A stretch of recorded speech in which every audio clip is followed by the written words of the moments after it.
Halo teman-teman semua, kita berjumpa kembali dalam seri kuliah filsafat seni untuk pemula.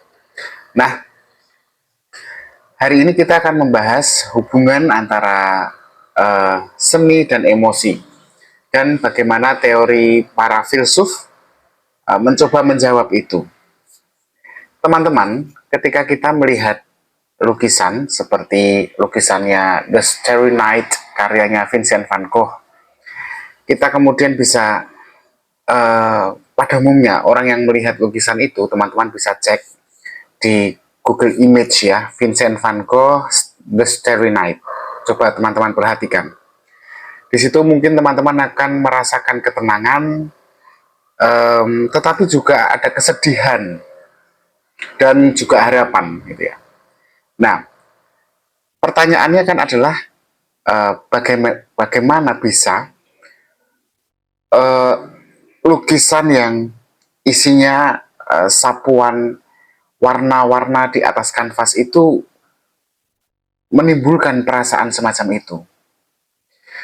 Ada beberapa teori dalam filsafat seni yang sebenarnya mencoba menjawab pertanyaan semacam itu. Kalau kita pakai teori mimetik ya, uh, dari Plato dan Aristoteles, kita akan tahu bahwa seni itu kan meniru realitas ya, atau mimesis.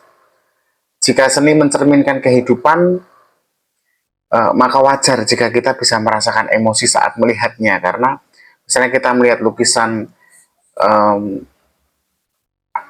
lukisan tiruan dari penderitaan manusia gitu ya, ya kita wajar akan bisa merasakannya.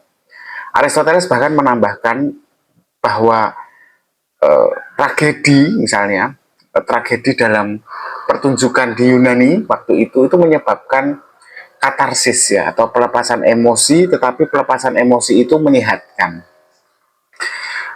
Bukan hanya lukisan ya teman-teman, contohnya teman-teman bisa melihat misalnya film-film yang sedih. Ketika kita melihat film yang sedih, kita akan menangis karena itu mencerminkan seperti kita bisa ikut merasakan apa yang terjadi di dalam film itu sebagai sebuah pengalaman yang nyata mengenai kehilangan, mengenai harapan gitu.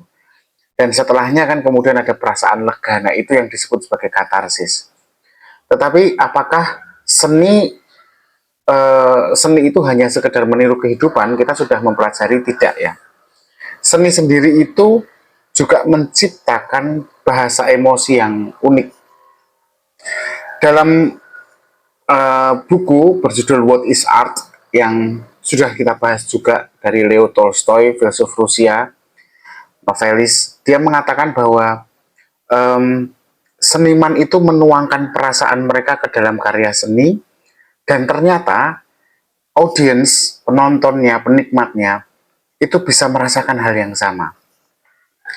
Jika seorang pelukis masa depan nanti bisa, misalnya katakanlah seorang pelukis uh, yang bisa melihat masa depan sebagai sesuatu yang penuh kehancuran, kesepian. Nah, seolah-olah kita juga ikut pesimis dengan masa depan. Itu kan seperti transfer perasaan ya. Komunikasi perasaan antara si pelukis dengan si penikmat lukisan. Atau musik misalnya. Musik itu tidak hanya melulu pada alunannya, nada, tetapi lirik itu juga kuat sekali membantu kita untuk um, ikut masuk ke dalam dinamika emosi dari si pembuatnya. Atau bahkan tanpa lirik pun, musik dan alunannya dengan nada-nada tertentu itu bisa membuat kita merasa sedih atau sebaliknya bahagia dan semangat. Karena apa? Karena ada ritme-ritme khusus dan nada yang memang membawa pesan emosional tersendiri. Seperti kalau dalam lukisan ada warna-warna khusus yang bisa menggugah emosi yang melihatnya. Nah, pertanyaannya kan kemudian yang paling mendasar, mengapa manusia bisa merasakan emosi dari seni itu? Oke, kita tahu bahwa eh, seni itu bisa membawa emosi, tapi mengapa? Eh, Mengapa kita bisa benar-benar merasakannya? Setidaknya teman-teman ada dua teori utama untuk menjawab hal itu. Yang pertama adalah teori empati, atau maksudnya seperti teman-teman tahu, empati kan berarti merasakan emosi orang lain. Nah, di situ ada seorang filsuf bernama Theodor Lipps, ya, dia abad ke-19 ya. Dia mengatakan bahwa kita tuh memiliki kemampuan untuk merasakan apa yang dirasakan orang lain, termasuk dalam hal ini adalah seni. Ketika kita melihat lukisan yang menggambarkan penderitaan, secara tidak sadar kita tuh menempatkan diri kita di dalam situasi itu. Nah, itu teori empati. Nah, contohnya begini, kalau kita melihat film atau teater, kita kan bisa merasakan ya, saat ketegangan terjadi itu kita jadi ikut tegang gitu. Tapi saat kegembiraan, karakternya gembira, ya kita ikut gembira. Padahal kita tahu loh sebenarnya bahwa itu hanya fiksi. Nah, itulah yang disebut teori empati sebagai jawaban kenapa kita bisa merasakan emosi dari seni. Tapi ada juga teori lain, itu namanya teori respon. Ya. Teori respons emosional ini itu lebih pada bagaimana seni itu ternyata mempengaruhi otak kita secara fisik.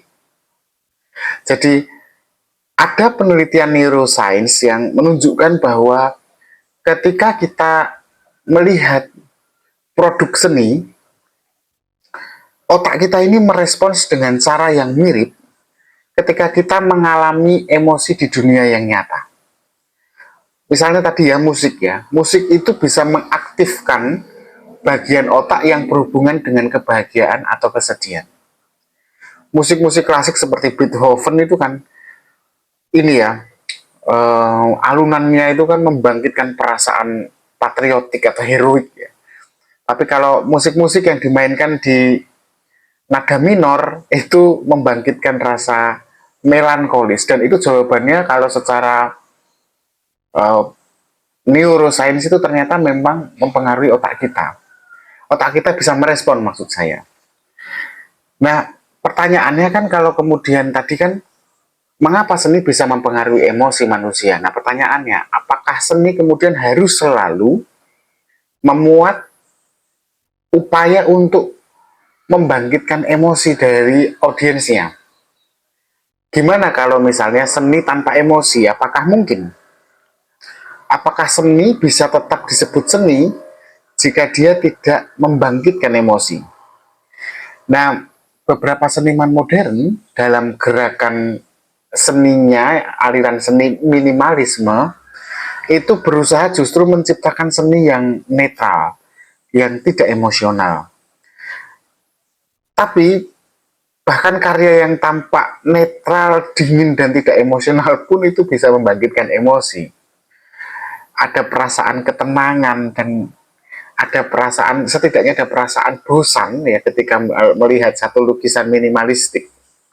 Nah, kesimpulannya kan bahwa seni dan emosi itu dua hal yang nggak bisa dipisahkan.